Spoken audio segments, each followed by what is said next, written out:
Shamangelic Healing Podcast is designed as a platform to share authentic conversations about real life issues, providing you with valuable resources and tools to support you in shining your most authentic self, creating a thriving life that you absolutely love, and to support you in manifesting your soul's mission. Welcome to another episode of the Shamangelic Healing Podcast. Oh, we have a special treat for you today. Kyle Kingsbury, who is the Director of Human Optimization at Onnit, and also a podcaster for one of the top health and wellness podcasts, and that's the Kyle Kingsbury podcast. He is with us today. You're going to want to take notes because he's going to share with us his top 10 human optimization biohacking tips for accelerated health and fitness and wellness. And he lives it. Believe me, when you see him on the podcast, you will see he absolutely lives this. And with the podcast, he's able to interview the world's greatest minds in leveraging technologies and solutions and ideas and processes and programs and protocols to really optimize your health, your wellness, your fitness, your energy, your sleep, your mindset and your energy, your vitality and your recovery. And you are going to love this. Make sure to take notes. There's so many amazing insights, valuable tips. So I can't wait to share that with you. And also a little shout out to Onnit, Aubrey Marcus's company, which is all about human optimization with supplements and health and fitness.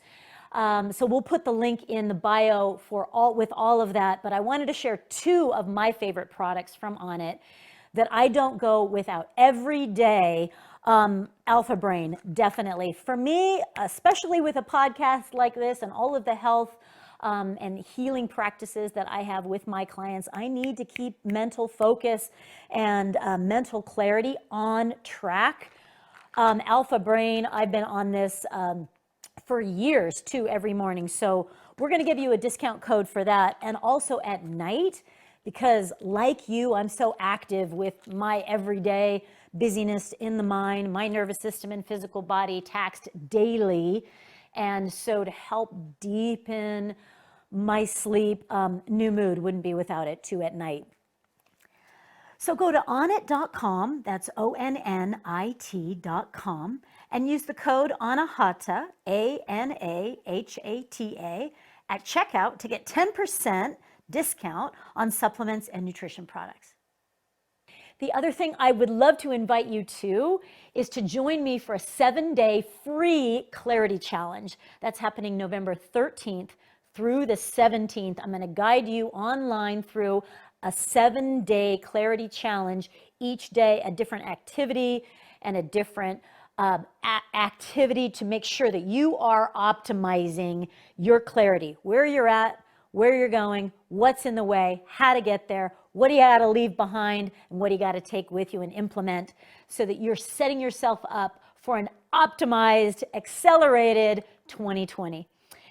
The other thing that we're opening the doors to is the Quantum Leap program for 2020, which is really all about high performance techniques and strategies and implementing the best version of you. We take every area of life and give you the tools and the resources to really help you level up every area, whether that's mindset, mental clarity, spiritual connection, relationships, because I don't want you to fall back into the old patterns that are holding you back. I want you to be the best version of you. I want you to be able to enjoy the pearls of life and also make an impact and make a difference here in life. So many of us don't have the support and the accountability to stay with the things to implement the best version of you. And as your coach through this program, I'm going to help you identify what's in the way. I'm going to help you with the steps of how to get there. And I can't wait to share that with you. The Quantum Leap program, we're opening those doors for this podcast. We're going to close those. Join us for the Quantum Leap program for 2020. And Thank you so much for your time, for tuning in. As always, please subscribe, give us a rave review, share it with somebody else so that we can keep getting the word out. I know that you're going to love this podcast, so let's dive in. Welcome to the Shamangelic Healing Podcast. Special treat to have Kyle Kingsbury in the house to share with us 10 biohacking tips to optimize your health and fitness. And he knows what he's doing. I mean, look at the man. He's definitely doing something right. And really, you have been such a pioneer in collecting all of the goodies to really help people improve their energy, their vitality, their fitness, and really diving into being a better human, human optimization, which I just love that term. So welcome, brother. I'm so excited to have you here. And you're super dear to me, first of all. You're a big, awesome teddy bear that also is a strong warrior for optimizing the human experience. So welcome back to Sedona. Yeah. And it's so good to have you, first of all. It's so good to be here. Yeah. I love you, Anahata. Yeah. I know that that's true because I really feel it. We've known each other for a couple years now and been on lots of journeys and experiences. And I've been on your podcast, and it's nice to have you on mine. Yeah. And you've got to check out his podcast too, by the way, the Kyle Kingsbury podcast. And it's one of the top 100 in wellness and fitness and health, and so congratulations on that. Yay, thank you. Yes.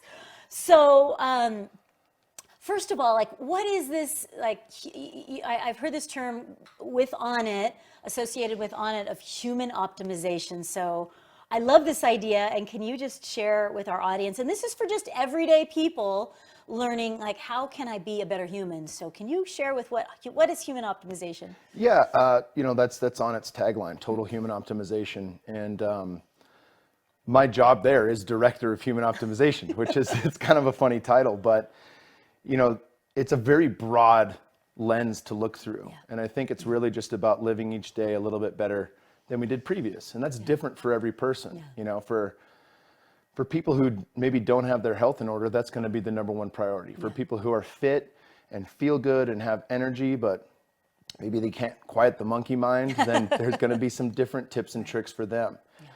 So today, and it's funny because biohacking is a term that people, they either resonate with or they cringe, and they're like, fuck biohacking, and it's just one of those things.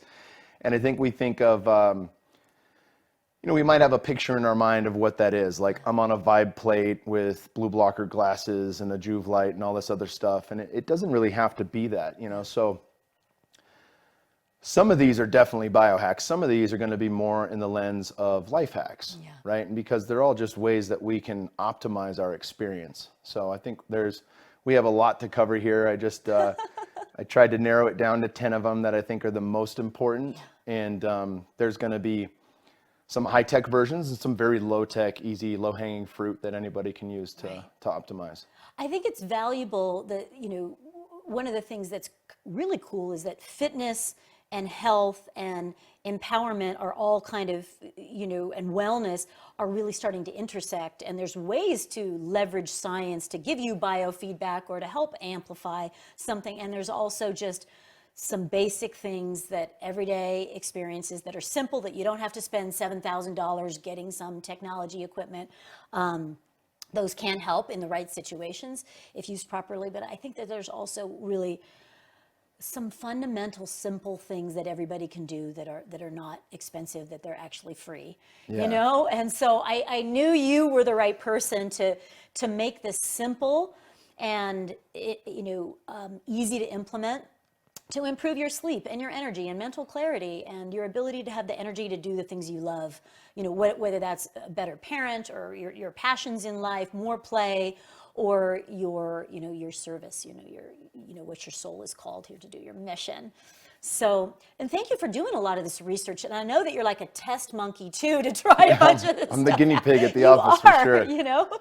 Which can be great and scary and fun. And, but a lot of things come across you every day that you get to test out and say, hey, does this actually work? And measuring it too, so that way we can see, hey, does this Does this stand up over time? Yeah. Okay, so let's start with your top 10. What's number one Well, for you? first, let me say that there's a Bruce Lee quote that I absolutely love. And Yes, it's yes. not enough to know, we must do. Right? And I'm going to recommend a lot of books here. I think they're incredibly important so that we can learn. But if we don't embody those things, then it's pretty much meaningless. Right. You can rattle off statistics, but it's the embodiment that matters. So the first one that I have is sleep. And I think it's really critical because it doesn't matter what's going on in life. If you haven't mastered sleep, you're not going to lose weight. You're not going to have mental clarity and energy. It's very easy to get frazzled and be in a state of panic and have the monkey mind just nonstop chattering if we're not taking time for ourselves to get quiet and to have full, deep rest. Right. So there's a couple books that I absolutely love. One is called Sleep by Nick Littlehales. Okay. And it's my favorite how-to guide. And he goes over a number of things you can do, like blackout blinds, getting the room as dark as possible, putting electrical tape over any little light you might have, like a smoke detector, things like that. And then cold, like you want to get the room cold. So 68, 66 degrees. Really? And if you have a partner who runs cold and doesn't run hot like I do, then you can get a chili pad. That's a product you would buy that you put on your bed that actually runs cold water underneath you while you sleep. So the overall temperature doesn't have to be so much different. I've never heard that the temperature of the room can deepen, like a lower temperature in the bedroom is better for sleep. Yeah. That's new. I hadn't heard that. I mean, I've heard about, blocking the blue light, as soon as the sun goes down. I have like flux on my computer and, that helps block the blue light so that you're not pinging, the pineal gland. Yeah, you want to have proper melatonin production, right? Okay. And we're going to get into light in a little bit here, and that's very important. The other book I'd recommend is Why We Sleep by Matthew Walker. And for people who are interested, they can just listen to him on Joe Rogan's. My buddy, Dr. Peter Attia, did, I think, 3 2-hour podcasts with him. They went deep for 6 hours. Okay. And that is the why, right? And I think that's really important. And he rattles off so many stats that will, if nothing else, scare you to want to prioritize sleep. Right. So I think the biohack here, or the technology hack, would be to have a wearable device. And the self-quantification movement is really cool in the fact that if we can track it, we can start to know what our implementations are doing, right? So if I try a supplement like New Mood from Onnit, which really helps with sleep and restoring neurochemicals and neurotransmitters in the brain, it should help you, but you'll know for certain, right? I have a Whoop watch on, that's really good. Oura Ring is also fantastic for that. And when you wear something like that, you really can see what's working. Did this increase deep sleep? It'll measure deep sleep, REM sleep, sleep cycles, HRV throughout the night. It can tell you based on how hard you're training versus how fast you're recovering. So you get a recovery score in the next day. And, there's a lot of argument back and forth, like, oh, if you had a mediocre recovery score, would you then not compete that day? And the answer is no, you still have a competition. And a lot of professional athletes, they don't want to know. They don't want to know. They'll let their coach look and kind of decide and map out training based around that. But when you have a competition, you have a competition. But I think for everyday people, it's still really important. And there's times where I have mediocre recovery, but I've got a lot going on. This weekend was one of them. We're out here for Fit for Service, which is a mastermind that Aubrey put together, and we had a lot going on. So we did. I didn't have great sleep scores, didn't have great recovery scores, but it was go, go, go because of what is required. And what that's shown me is that there's a lot of rest that's needed after this. Right. And that's great. And we'll get into a lot of those practices as well. But it just gives you a greater picture, and it's especially harder. Well, I don't know if it's especially harder, but it is difficult and challenging for type A personalities and people who are on the grind to listen to their body and to know. And one of the beautiful things that these technologies teach us is how to listen to our body. Women and intuitives and people who maybe have that, the quiet aspect dialed in a little bit more. If you have a meditation practice and you're a yogi and you go to sleep on time each night and you're not looking at your screens after the sun goes down, maybe you've already got that dialed in, but for a lot of other people, it's really hard to switch off, and it's really hard to know when to take breaks. And I think that's where these things become a big factor. You know, and I think that having a sleep score, in essence, you know, Yeah. because I think that can hold us accountable when those kind of sleep hygiene, healthy patterns get out of balance, or if we don't have any, we're like, oh no, it's fine. Yeah, I don't need it, and then we start to look at how that's affecting our energy or recovery, and we realize, oh, well, that's maybe why inflammation, that's really why mental focus, that's really why there's low energy, and reaching for more coffee and stimulants because I actually didn't get a good night's sleep. And so I think that I've certainly been letting that one slide, and I kind of realized, whoa, I've been letting it go with electronics and screens too late at night. Or Netflix, and you get in these habits, and you think, oh, it's fine, and I think if there's something to hold us accountable, then we can say, oh wow, I did this for a month in a row, not getting great sleep, and I've got a big event coming. How do I need to balance that out, or kind of hold us a little bit more accountable? Yeah, no doubt about it. Yeah. It's funny you mentioned that, because the first time I met you, we were out here for a Spirit Ranch retreat, and it was a coffee cleanse. There was a caffeine cleanse, Yep. right? And we had about 6 days of very specific foods and absolutely no caffeine at all. And I was on the mountain with you. I forgot where we went. It was where the Buddhist temple is in Sedona. Yeah, the stupa, yeah. Yep, and we did the 7 directions prayer and went around the Native American wheel, and I was bawling. It was the first time where I felt deep inner peace, and all of my meditation practices were shit because I was so caffeinated. Like, how can I find stillness when I'm jacked up through the roof, right. even with nature's chemicals, right? Exactly. And that was the first time in years where I really felt that deep inner stillness and peace, and it was like one of the most profound experiences I've ever had. Right.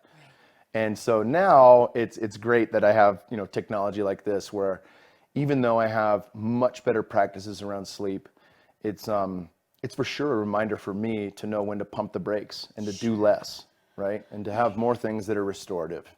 Especially with A-type personalities and people that are driven to succeed. I mean, you're a competitive athlete, you know, you're a pro martial artist, and like, you know, kind of driven to win and succeed. And I think that we want to keep that drive in balance and in check, to also know when we're doing well, when we're saying, oh, good, I took care of myself, and I get the benefits from that. So it balances out that A-type personality to also say productivity or efficiency or winning is also deeply woven with self-care. Mm-hmm. And, you know, work hard, rest hard. Yeah, exactly. Yeah. And that hasn't been balanced, I don't think, typically. You know, and so I think that I appreciate that sleep and even just rest is at your top, and to look at what's blocking rest. So blue light is blocking rest, maybe too hot of a temperature is blocking rest. And, you know, here in Sedona, it's hot in the summertime. Yeah. You know, so you're reminding me that I need to actually keep the room ultra cool in those times. And for women that are going through like hormonal changes and having hot flashes, it's going to affect their sleep, you know, because they're literally running hot. So I love the idea of keeping a cool bed. Cool. That's a new one for me. Okay. Cool. 2. What's number 2? Sleep is like, I love that one. Okay, so check. All right, and this is no stranger to you, the breath, right? And there's this is a big topic, because for a lot of, I mean, you know, it's funny when you post stuff online, you'll really get the opinion of the general population, right? And you know, I've had people on the podcast, I've had yourself, I've had Wim Hof practitioners, I've had the Art of Breath guys, which I'm going to talk about in a second. You know, and the pushback there is, why is this so important? Nobody has trouble breathing. And it's like, well, there's a million ways you can breathe, and so many people are breathing in a way that is putting ourselves in a state of fight or flight. Yeah. You know, if you're chest breathing and constantly using all these little muscles in your neck and your throat to breathe, and you've never been taught how to belly breathe and just fully expand the lungs and slow the exhale down, you're really not doing yourself service, right? And that can create a list of issues there from the mental emotional standpoint. Yeah. But just getting into some of these different practices, we focus on the breath. Obviously, we just did the Shamangelic breath work, which is powerful. I would say it's, I've done holotropic breathing, but I feel like it's you could look at it through that lens. But the amount of care that you put in and the music, and it's a full-blown ceremony, and again, I'm gonna circle back to altered states towards the end here, but that is very much so an altered state of consciousness. It's a way we can get out of our heads. It's a way we can bring in visionary work, where we get into the deep inner work. But it's also incredibly charging for the body. Yeah. There's a term that you use that I always like to use, and will this leave me more whole than when I started, right? And breath work always has the ability to do that. Yeah. We have the ability to go super deep with it when we're talking about Shamangelic breath work and holotropic breathing. And even things like Wim Hof breathing, that was really where I first got a taste of this. I did his $200 online course, and it's 10 weeks long. And it's similar. It's not to the depth of yours, but it was very similar in that it's something you can feel right off the bat. Yeah. And I know this with supplements. Obviously, I work for Onnit, and we create supplements. Supplements I can feel. You fucking believe it. It's working, right? Yeah. Breath work, when you feel it, when you feel a shift, whether you're gearing up or gearing down, it's palpable. Yeah. And so there's no question it's working. And now we see Harvard studying Wim Hof and a lot of different breath work that's being studied with science to back it up. And I think that's really cool because it pairs what, the sages and saints already knew a long time ago, thousands of years ago. Mm-hmm. So I think as we focus on breath, the first thing is just how am I breathing throughout the day, right? And so I want to get into that flow of really using my nose. There's a really good book called The Oxygen Advantage by Patrick McKeown. Nice. And he even goes as far as saying, tape your mouth shut when you sleep if you're a mouth breather, right? Because we want to use our nose at night. Nasal breathing is parasympathetic. It is relaxing. And we can go a step further. I just interviewed a guy named Dr. Andrew Huberman from the Huberman Lab at Stanford. And what he's showing is that same thing that you'd learn in yoga. If you double the exhale from the inhale, you're automatically going to shift into parasympathetic. So that practice at night before bed can slow you down and help you fall asleep quicker. Mm. And if you're following the breath, which is one of the focal points in meditation, mm-hmm. right, and mindfulness, then that allows you to get out of your head and quiet the monkey mind. So now I'm paying attention, I have a focus on something else. And if I'm just counting my inhale and my exhale, it's a very easy way to quiet my mind and to calm down. And, that moving into the parasympathetic nervous system now, we're igniting the body's ability to heal itself, to recharge, to, where there's scar tissue or damaged cells, to rebuild and repair and cleanse. And so just slow breathing kind of brings us back to center. And I appreciate very specifically double the exhale. So how that translates is if you take a 4-count inhale, you take an 8-count exhale. And I love that. That's simple. That's free. Anybody can do that. And I think we're mostly holding our breath throughout the day when we're hopped up on stimulants, for sure, that's one. But if also we're perceiving things from a place of anxiety, that's going to automatically withhold the breath. So it's also how we're going through the day, and how, if we're reacting to everything that's going around, it's going to affect the way we shallow breathe, which then deoxygenating the body. So we're actually starving the body of oxygen. Yeah. When we're, like you said, shallow breathing, we're not actually having our full lung capacity or exhaling fully so that we can then take a nice big inhale. And we can take the pranayama, as the yogis would call this, is a whole, pranayama is the practice of it's a whole limb that the yogis had, just of the breathing, the art of breathing, and many different ways in which, and exercises in which to just breathe. Yeah. Just coming back to center, calming the mind, healing the body. And I love that before bed to actually link your number 1 and 2 of just some gentle breathing before bedtime to deepen sleep. Or sometimes I wake at 2 in the morning or 1 in the morning, whatever, and I just can't get back to sleep. So that's a good one to do if you are having sleep issues, getting to sleep or falling back to sleep. Yeah. And you mentioned the obviously just doubling the 4-8. Dr. Andrew Weil was one of the first people that I had heard talking about this. Obviously, we're not reinventing the wheel here. It's been around for a long time, and people have been paying attention to that for a long time. But he uses 4-7-8. Yep. So 4 seconds in, 7 seconds hold, 8 seconds out. That was my first introduction into breath work. And then when I was fighting in the UFC, I had a sports psychologist work with me on some different things, right? And then I was introduced to Wim Hof and then yourself. And that's kind of been the arc of my breathwork learning, right? But Art of Breath is Rob Wilson and Brian McKenzie. And on the website powerspeedendurance.com, they have this Art of Breath section, which covers everything from how you open the rib cage by unlocking the psoas and the hip flexors and creating space so you can take a deep, full breath, into breathing to wake up, breath of fire, things like that, breathing intra-workout, pre-workout, post-workout for recovery, all that. It's a very complimentary 24-hour system, and I highly recommend that to people.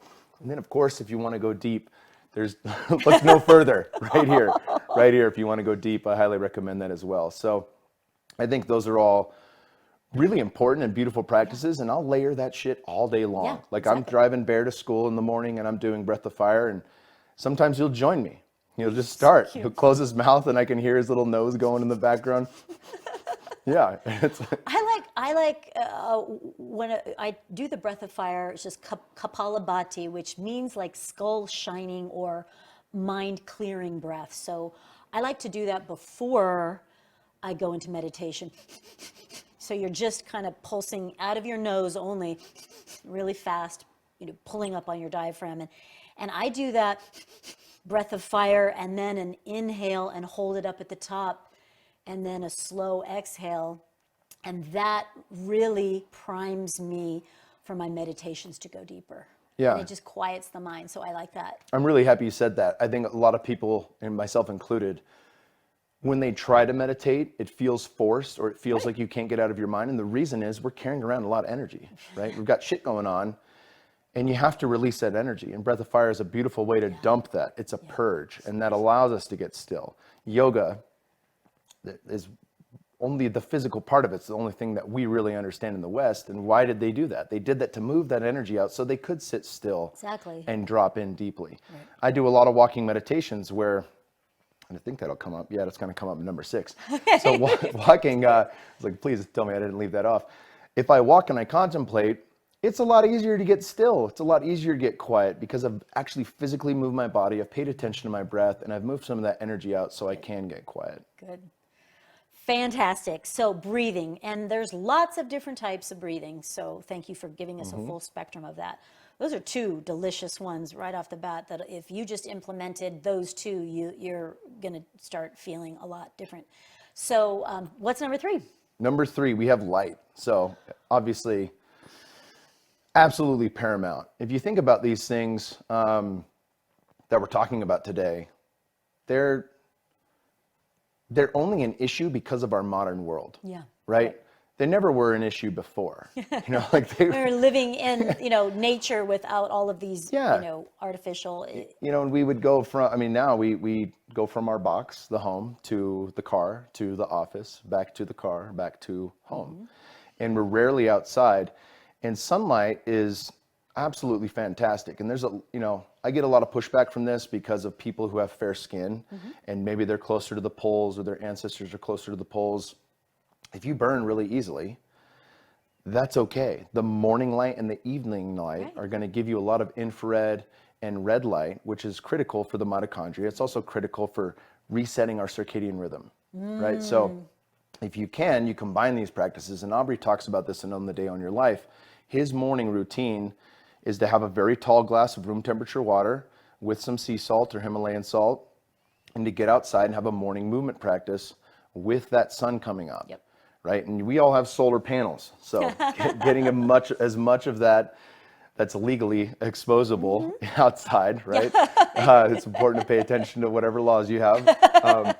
but getting outside and letting the sun hit your skin. Sunbathing. And it's not a workout. I'm not trying to sweat. I may increase heart rate. I may sweat a little bit, but it's more about just opening up the body and letting my body know that it's time to wake up. Yeah. And I think that's incredibly powerful. There are some technological ways that we can hack that. So Joovv is a really good company. It's Joovv, and they make a very high-powered red light and infrared light technology. Mm-hmm.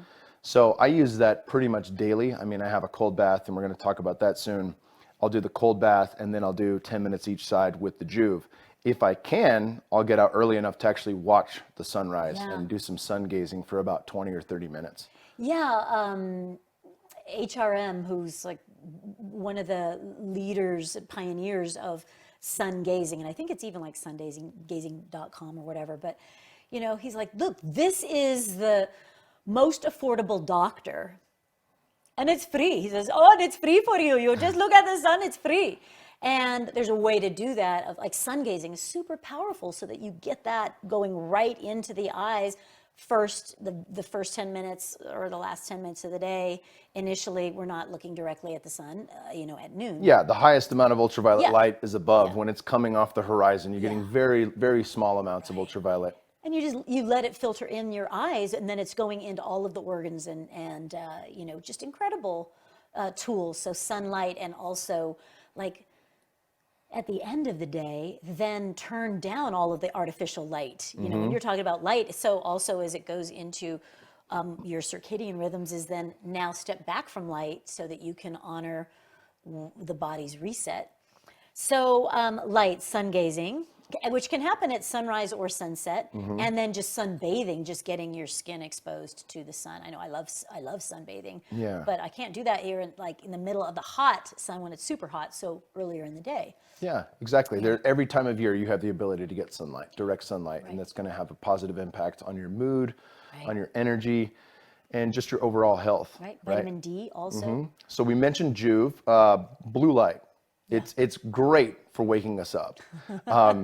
All the lights that we have indoors, most of them are going to be higher blue light than we would naturally have, this full spectrum of sun, right? So that's where blue blockers come in. And they're, you know, initially when they first came out, you'd see it at like events like Paleo FX and the Bulletproof Conference, and you're like, look at all these dorks with their red glasses on, you know, but the truth is it does work. And so that's really important if you like to watch a movie every night before you go to bed on a big screen. If you're watching from a computer, you can install Flux like you have, and there's other programs for that as well. But one of the biggest things that we did is we put in low blue light emitting amber bulbs throughout the house. And so people who come over for dinner, they're like, your house looks yellow. And it's like, well, we got soft amber bulbs in here on purpose. So once the sun goes down, there's no more fluorescent bulbs. There's no more any of that blue light coming in. And we, you know, I'm not going to make my four-year-old wear blue blockers, right? That would be pretty ridiculous if you came over to our house and all of us were wearing these geeky glasses. But I still, you know, I wear Felix Gray's.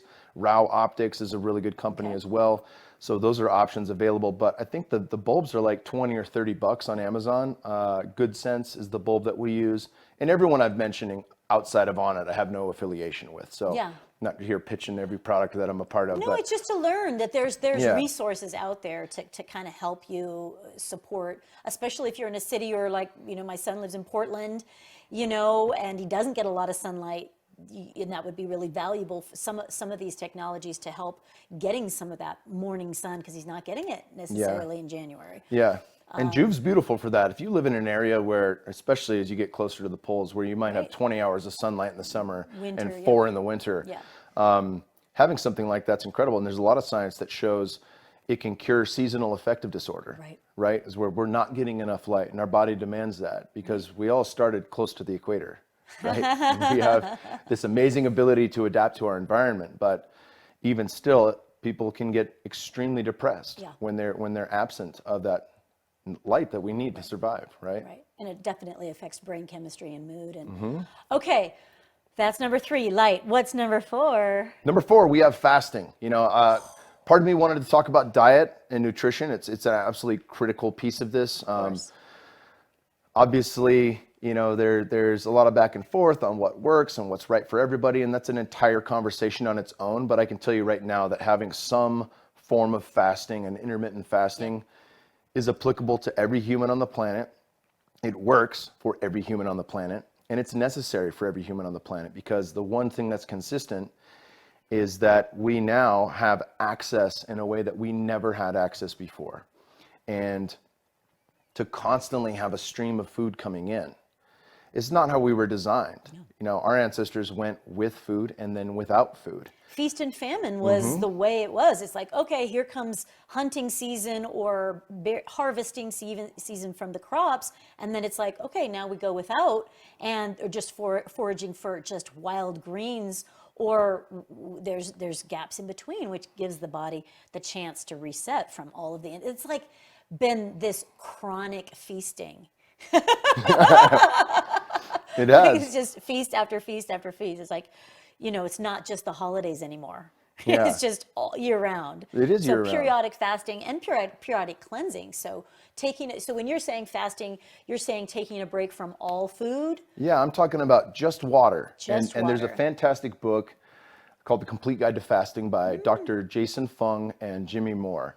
And they talk about all the different types, because there's a lot. There's even amongst intermittent fasting alone. It's like, well, do I do 12 hours water fast, 12 hours food? Right. Do I do 16-8, which is really the most typical? Or do I do a 20-hour fast or a 24-hour fast? How often do I implement? All those questions are covered in that book. And there's a lot of science that supports it. I mean, without a doubt. Rob Wolf talks about it in his book, Wired to Eat. Our ancestors passed on the genes. Those who died when they went without food, they didn't pass on their genes. Right. Those who actually improved and their systems changed and their anti-catabolic hormones like testosterone and growth hormone, those who had that response to going without food, that's what we have. Right. All of us. It doesn't matter if you're big boned or if you're skinny. All of those genes have been passed down to us. So we really do respond well there. And, in these longer water fasts, it really is a beautiful spiritual experience. As long as you're creating space. If you're trying to go to work and get shit done, that's not the time to do it. Right. Because your energy shifts a little bit. Yeah. And it takes its toll. Yeah. For sure. Well, and you're cleansing. It isn't the time to do intense workouts, because you're telling your body let go. But if you're doing intense workouts and demanding a lot, the body's like, well, am I building or am I releasing? Yeah. Am I cleansing and fasting, which means things are moving out of the cells and out of the body and purging from the places that it's been held. And what's really cool, I think, about when you're on liquids, whether it's water or just juice for like many days or whatever it is, when you're taking a break from solid foods, the blood becomes thinner than the lymph. And so the lymph then gets to dump into the blood, and we're sending all of those toxins out. It's trash day. But those are not necessarily the days that we want to be asking a lot from your body, because you're already saying it's trash day. We're exiting, we're releasing things from the body, and we're purging, and we're letting things rejuvenate and rebuild. And so, one of my, teachers and mentors, Gabriel Cousins that ran the rejuvenation and had a whole fasting center here in Arizona, and talked about, hey, don't give your body mixed signals when you're cleansing and fasting. So I think you make a good point. This isn't the time to push, like make sure it's at a time like you're not your busy season or not your training season. Yeah, and that's in particular with the extended fast, whether that's a juice fast or a water only fast. I've done a couple 5-day only water fasts. I've done a 2-week juice fast, and in those circumstances, that's what we're talking about. If you're doing intermittent fasting, pretty much on the daily, and you're not eating breakfast, you can still work out. You might not perform as well, but it's, you understand your why. If I'm a professional athlete and I need to perform each practice, that's a different scenario. Maybe a little bit of food's going to be better for those people, but for the mass majority of people, you can still have a great workout and know that it's not about having a PR on deadlift. It's about just moving the body and getting your body to generate a little bit more of the removal of waste products. Good. And cleansing fits in with that, and there's all kinds of different cleanses and so forth, so that you can just take out the trash. Like, we just got to purge every once in a while, take a break. Fasting is amazing for that. Okay. So where are we? That's 4? We're on 5 now. Okay, what's 5? Hot and cold, so temperature extremes, right? And again, this just goes back to what we dealt with as human beings for a very long time before the modern world. Yeah. And much as I talked about going from your home to the car to the office and back, everyone wants it 72, right? We've got this perfect temperature in a house, the perfect temperature in the car, the perfect temperature at the office and backwards. And that's not the way we grew up. That's not the way that human beings evolved on the planet. And we had to deal with hot summers and cold winters. Yeah. I mean, unless you're from the equator where it doesn't shift that much, but that's we're still outdoors and still connected to nature and still feeling a lot of nature. I think when it comes to hot and cold, and I would say even for people that are in, a very perfect scenario like living near the equator, there's still a huge benefit to experiencing temperature extremes. Yeah. And so a lot of scientists come out around Wim Hof and the cold, and there's so much more to it. What you're talking about, for those that don't know, Wim Hof, so this is about cold plunges. Yeah, cold plunges, cold showers, water. Yeah. And I'll explain kind of the difference here physiologically. And then, of course, there's a ton of science. Foundmyfitness.com is Dr. Rhonda Patrick's website. She's always posting studies that are being done on longevity with the heat, with getting into the sauna. And sweating. The numbers are ridiculous, like 60% drop in all-cause mortality if you're in the sauna 4 days a week for 30 plus minutes. Whoa, just really, because you're sweating and you're able to cleanse and purge. Well, and the heat creates heat shock proteins, and the cold creates cold shock proteins. And they have a huge benefit to the body. They're anti-inflammatory. Yeah. They stimulate BDNF, which is kind of the growth hormone of the brain. And so these practices, along with many of these practices that I'm talking about, extend far further than just what the expectation would be, right? So, okay, I'm going to do sauna and it's going to cleanse, but it's also going to make me smarter. It's also going to increase cardiovascular output and allow my body and my heart and my capillaries to get a little bit better, a little bit stronger, right? Things like that really matter. So the takeaway here is we can create for ourselves very cheap ways to implement this. If you don't have $5,000 for a sauna, you can take a really hot Epsom salt bath. Oh yeah. Really hot. And I mean, that's how I used to cut for fights. I wouldn't use the sauna because I didn't have access to a sauna.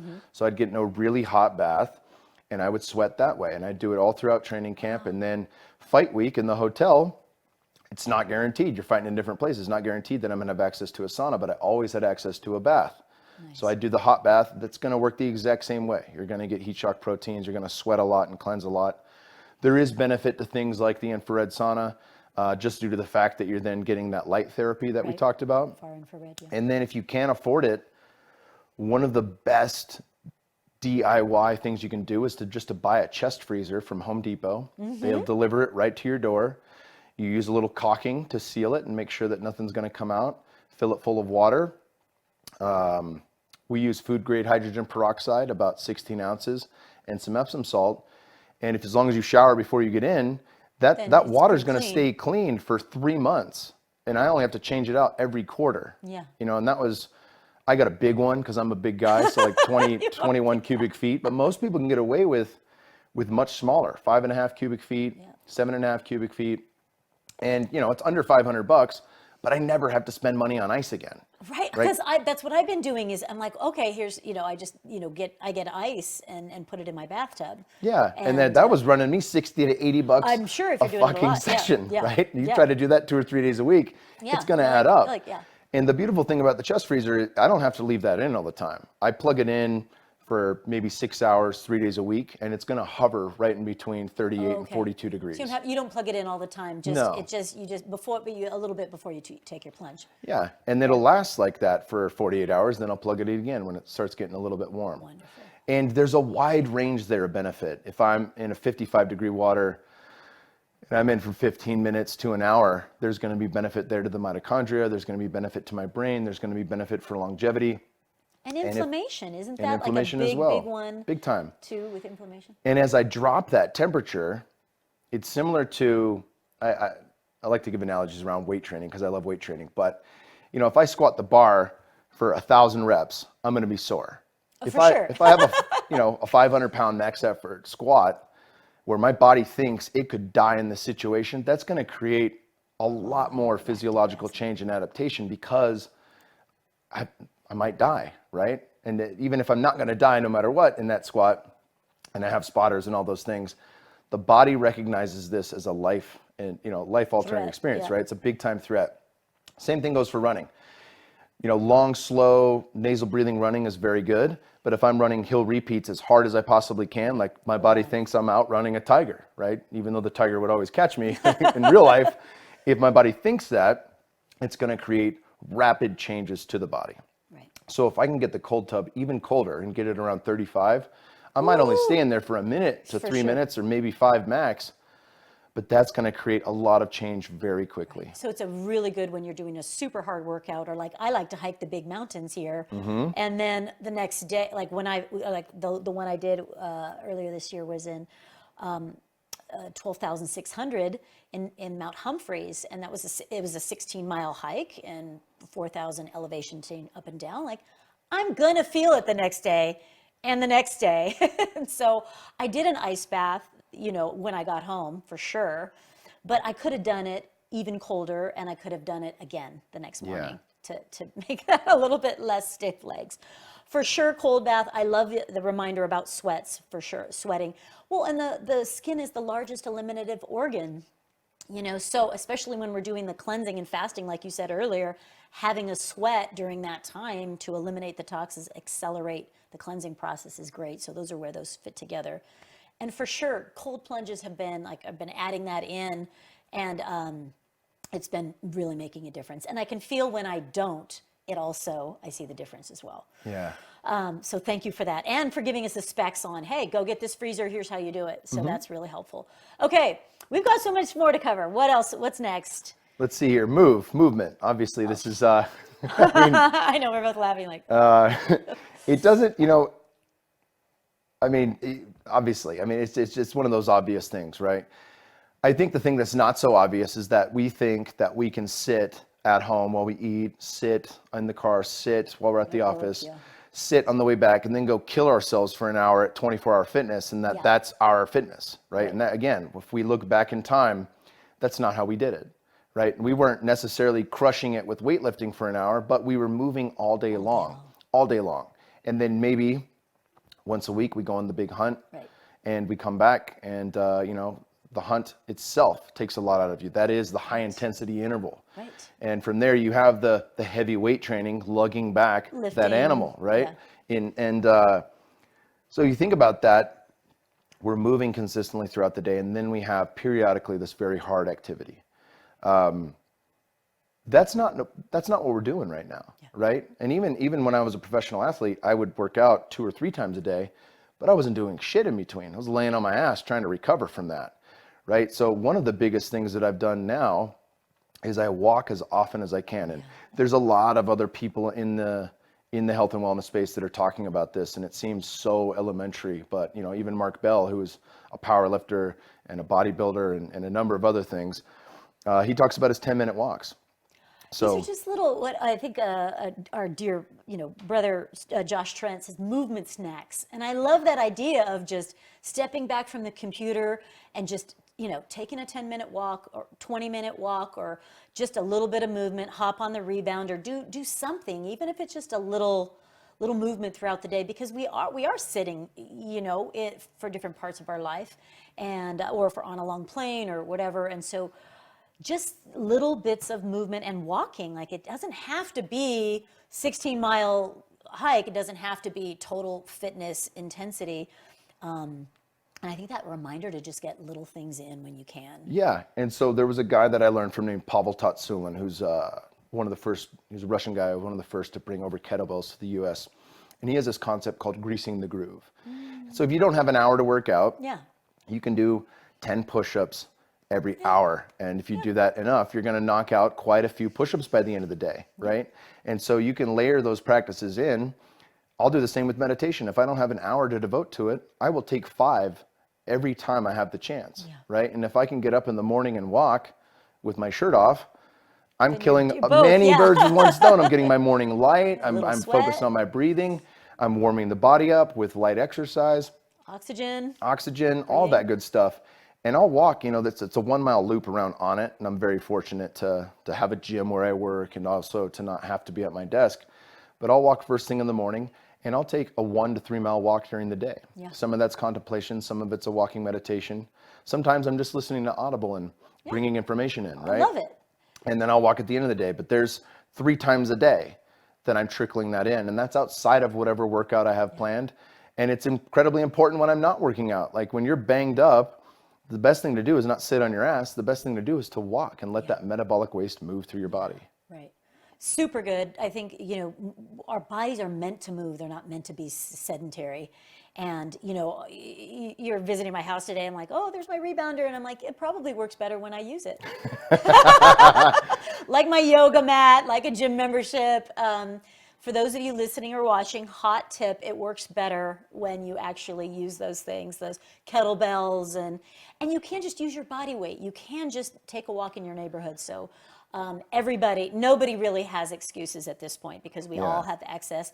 And some people say, oh, well, I have an injury, like I cracked my ribs a couple years ago. And I'm like, yeah, but the legs still work and this arm still works, like this side doesn't. But even with an injury, other parts of your body can still move. In some way. I've met plenty of people in the military who lost their legs that have the most fantastic physiques I've ever seen because they continue to work. They did what they can, right? And so real quick on movement, do something you enjoy. Do something you enjoy. And Mark Bell, again, he had the question, because he's done so many different types of training, what's the best form of training? Is it CrossFit? Is it powerlifting? Is it bodybuilding? What is it? Do I do high intensity interval training? Is it long and slow? And the answer is, it's the thing you're not doing, right? So again, when we talk about balance, you have to balance your training as well. So 1 or 2 days a week, I'll do only nose breathing cardio. And it's going to be long, slow form where I'm really training in that zone 2 heart rate. It could be a nose breathing run. It might be a 10K row on the Concept 2 rower. And I'm only breathing through my nose the whole time. It's kind of a rate limiting. It's like a regulator, that's going to keep me at a certain pace. And then I'll also trickle in a couple days a week of high intensity intervals. And I've worked my way up to this, obviously. So don't jump into the deep end. You can tiptoe in and just do less. But when I'm working out hard, it's low volume. And when I'm working out easy, I can increase the volume. Super.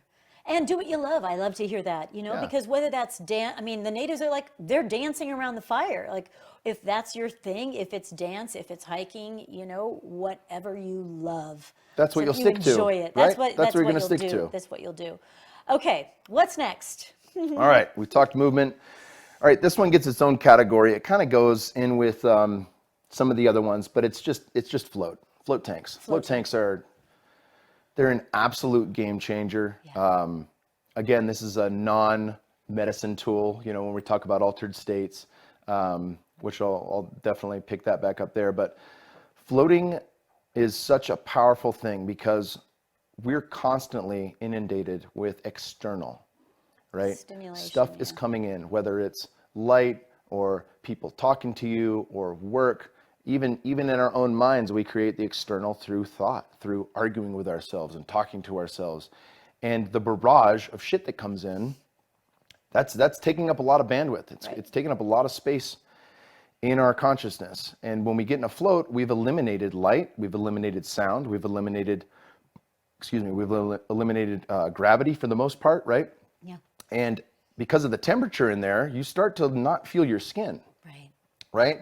And the first time I did it, I really didn't understand it. I was like, it was cool, I was buoyant, but I didn't get it. And the second time I got in, it was a 90-minute session. It felt like it was 5 minutes, and I was like, holy shit, that's it. It was the first time I was out of my own way ever in my entire life. I understood it in a moment. It's like a sensory deprivation, and so for those that haven't done a float before, it's in a tank, you're laying flat in about a foot of water, so you can't drown. Thousands of pounds. Tons of salt, so that you're floating, you're super buoyant. And so it's also doing wonderful things for anti-inflammation in the body, just that much salt.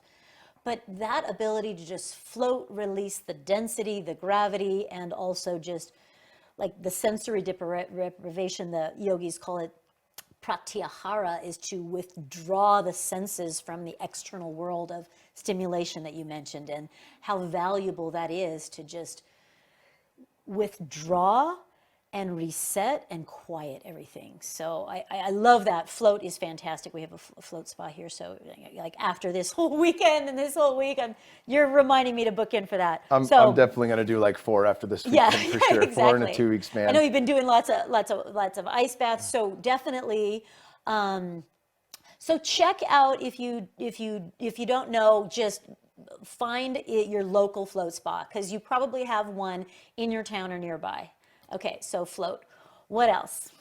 Nature. And it's funny because we it's like, I think there was a study that was done in Japan where they showed people who took a 30-minute walk in the city versus in nature, right? And Japan is one of the places where they have extreme workaholics, right? And we see a very high rate of suicide there. And what they found was if you went for a 30-minute walk in the city, it did some changes. It was beneficial. It wasn't bad, right? But if you walk in nature, it lowered depression by a significant amount. Right. And now they're talking about, they call it forest bathing. It's like, well, no shit. Like, we used to fucking live there. Yeah, but that bathing of the forest, you know, you're taking in so much from the plants. The plants are constantly in communication with us. The pheromones, everything that's coming off that we're inhaling and smelling. There's this constant unconscious, under the table action that's going on that has a huge benefit for our body. It's one of the most incredible ways to reset. Yeah. And again, you know, I'm a busy guy. I'm looking for ways where I can stack things that give me the most bang for my buck. So if I'm doing my walk and I have to be, you know, around the office with cars and you know, exhaust and all that kind of shit, it's still beneficial for me to do that from a mental standpoint, from a physical standpoint. But if I can walk in nature, it's so much better. If I can go to a park and play with my son, it's so much better because I'm just stacking these really beautiful things. Hiking, you know, everything, anything that you can do. Sedona is just, it's one of my favorite places on earth by far, right? This is why I live here, is because I get to do my fitness, and instead of having buildings, I've got trees, and the trees are filtering the air for me. I'm getting a hyper oxygenated experience. And even if I'm you know, once I do a big hike, then I take my shoes off and then I'm going to do my yoga on the earth. So I'm getting all of that earth energy without the rubber in between me and Mother Earth. And all of the, you know, the earth frequencies are doing the same thing that the sunlight's doing, and is like anti-inflammation, calming the nervous system, resetting the organs. And so also just you know, the nature plus bare feet. Yeah. And getting all the oxygen from the trees. And if it's by moving water, then we're getting all of the negative ions coming off the waterfall or the ocean, and it's just next level. And so I'm like a nature hike connoisseur, to be like, where can I stack the elements where I can be barefoot, where I can get a cold plunge, you know, and that's where Oregon is one of my favorite places for that, because then I'm like definitely going to get in the runoff from Mount Hood and get a super cold and then barefoot hike and have all the oxygen. Yeah. Totally resets my everything. It's cool that you brought up water. I interviewed a guy, Wallace J. Nichols, who wrote the book Blue Mind. And there's so much science around even just seeing blue. Like, it is, there's something that sets us at peace when we see water, because what did that mean for us as we were evolving? Yeah. There's life here. Yeah, exactly. We can survive here, right? And that's really critical, even without getting in. But getting in is just a whole different layer too, right? So for sure, because that's where you can stack a lot of those. You can sunbathe, you can get a hot cold, you know, you can get, you know, super hot, and then we have a cold spring here, so I'll sunbathe, you know, with as much exposed as possible, right? So nude sunbathing, and just getting the earth frequencies, and then go into the cold plunge. Yeah. And so definite, and then breath work, get a meditation, and just stack them all together. And guess what? It's free. Yeah. Like, there's no big investment there. So for sure, nature, and change up your nature, you know, get the ocean in, get the mountains in, get the desert in, because they each have different types of nourishment. Okay, we've got so much more. What else you got? All right, altered states. I couldn't talk about biohacking or, you know, life hacks without it. And you know as well as anyone that this does have the ability to go awry. This does have the ability to 100%. to cause more harm than good, and to not leave you more whole than when you started, right? So we have to talk about that. Like that's I know you've worked with quite a few people who have been to the Amazon and come back shattered. Or just in a ceremony or of some kind of with an altered substance. So we're talking about psychedelics here, and different ways in which to alter the mind and consciousness. Yes, I'm. It's unfortunate that I've seen where it has become a poison because it's been misused, abused. The facilitator or the person disseminating wasn't holding the space clear, or it wasn't a safe space in the first place, or the intention wasn't, clean. Ego was pushing, and so the dosage or integration wasn't happening properly, and so. Yes, I'm very much an advocate for only if it's going to leave you more whole, which you've got to really amplify your level of discernment and your level of checking yourself to see whether or not it's the right time, it's the right medicine, and if it's actually what you need. Is it the right facilitator? Is it the right dose? Is it the right time? Is it the right place? Yeah. And do you have the right integration and preparation support? Because otherwise, it can 100% be a poison. And there's so in the right space, it can open up like awareness of things that have been in your blind spot. It can help you see more clearly. It can help you heal. And so, yes, and no. Exactly. So I do want to give people a couple of tips on where they can start if they are called to this, right? And this is a big piece. If you're not called to it, it's not for everyone. Right. And I'm not trying to say this is a panacea, and I'm definitely not saying that this is for everyone. Altered states can happen and do happen from deep breath work, like the Shamangelic breath work we just did. And we saw that firsthand. There's no doubt about it. Altered states can happen in a float tank without medicine. Right. Because the float itself is medicine. Meditation, right? Even some of the harder yoga classes. Yeah. When you're lying in Shavasana after an incredibly hard yoga and you finally calm yourself, you can go deep. You can start thinking about things and seeing it from new ways and altering your perspective in the way you view the world.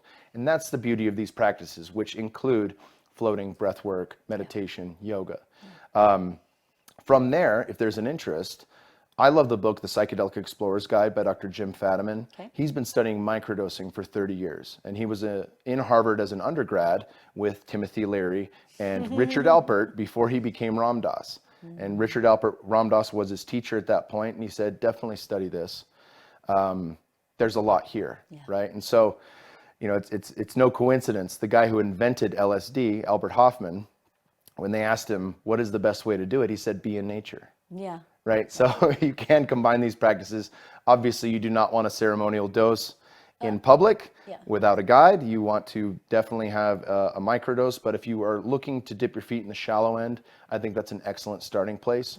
If people, everyone by now has heard of ayahuasca, I can highly recommend one place, again, no affiliation, but Soltara in Costa Rica is fantastic. They fly in Shipibo shaman from Peru that have a very long lineage of working with the medicine. They did a 3-hour orientation. This is the thing. A lot of times people aren't really getting vetted to see if their brain chemistry and that there isn't any psychosis or any disorders that would preclude them from doing this in a safe, healthy way to leave them more whole. And I think that's an important process is vetting to see, like, are you even in a space to receive that? So you have an hour-long video call with a medical advisor to make sure that you are coming for the right reasons and that the medication or supplements you're taking can be weaned off prior to it so that you can give the medicine space to work. As I said, there's a 3-hour orientation, and my initial thought was like, fuck, I got to sit through a 3-hour orientation. This is my 23rd through 26th ceremonies. I think I've got some understanding. I haven't figured it all out, but I was taking notes. I was learning so much. And, my wife was there with me, Natasha, and we looked at each other and said, I wish we came here for our first ceremony. Exactly. Because we would have been given so much more in all of our medicine journeys after learning how to appropriately work with the medicine. So now, when you just say altered states, from your experience, what do you think is a primary benefit of an altered state, regardless of how you get there. Yeah. What do you think is a benefit of an altered state? Well, I think one of the main things that comes up, and you can look at the end product, like I healed from this past trauma, or I saw the way to move forward. I was at a crossroads and I got a very clear intention on how I want to make my life, inform my life decisions, right? Or I saw things differently in a way that I couldn't before. And so it changed my perspective in a way that allowed me to take in more beauty in the world and really just appreciate everything that's going on. Those would be the end products. The beginning product is the ability to yank the curtain back and reveal what's going on inside us, because we do a really good job of acting like everything's fine. We do a fucking great job of saying everything's going good, right? And to deny our fear and to deny what's coming up for us and to say that, my childhood was great, or fill in the blank. And then, I mean, some people do have really solid, great parents and they're very fortunate, but there's a lot of us who didn't, right? And I think as we pull that curtain back, and look, we see this in breathwork, we see this in the float too. So it's not like it can only come from the plants. But that said, when you pull the curtain back, all is revealed. Right. Whatever you've been hiding from yourself is going to come up. Right. And I think that there's value there in facing your fears, facing your traumas, and in the right setting, that it's supported so that it's not amplifying the trauma, because I've seen that where it's just like somebody's going in with intense PTSD and come out with 10 times worse. Yeah. And so understanding like how and when to be able to go into facing, or dissolving or addressing a past trauma, and when and how to do that. Definitely perspective, definitely facing fears. I think those are all potential benefits, and a perspective or awareness shift. Those are awesome. Yeah. Okay, cool. So what else you got, baby? All right, the final one. Woo, are we at 10 already? We're on 10 already. So the final one is a message that I've received continually in altered states. And it's been a big one, and it's to play. Yay! Right? We get so caught up, and obviously people are like, I thought we were fucking talking about biohacks. What are you talking about play for? Like, it is absolutely critical that we all play more. Yeah. And, it's very easy to get caught up in the seriousness of life when you've got bills and responsibility and people to look after and goals and drive and everything that makes us want to work harder. Yeah. And the ability to, it could be as simple as watching, like Tasha and I watched the latest Chappelle comedy special on Netflix. And then a couple days later, we watched Bill Burr's comedy special, Paper Tiger. And we were in tears. Like we had to pause it to not miss the next joke because it was so damn good, right? And so laughter is a form of play.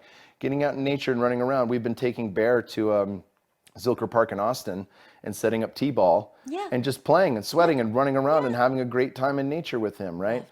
But so many of us forget what it's like to play, right? We get caught up in the idea around rules and things like that. And I bring up kids because, look, not everyone is supposed to have kids. Not everyone wants to have kids. And I'm not a parent that says everyone needs to have kids. It's clearly not the case. For sure. It's so demanding and so much work that is, you have to really want that, right? Just like ayahuasca, you have to really want that. You don't just haphazardly say, sure, I'll have a cup, right? You have to really want that because of the stakes and the challenge. But being around kids as an auntie or an uncle, if you have no siblings and you have no nieces or nephews and you don't plan on having kids, still get around kids. Become a big brother or a big sister because mentorship is incredibly important. But kids teach us so much more. They teach us how to play. Right. The imagination, because I have twins, like the imagination of just playing dress up and creating some cool adventure game and then let this happens and then we do that. And just as adults, we forget that, we're like, oh, we can't do that. We can't be silly. We can't goof off. We can't dress up.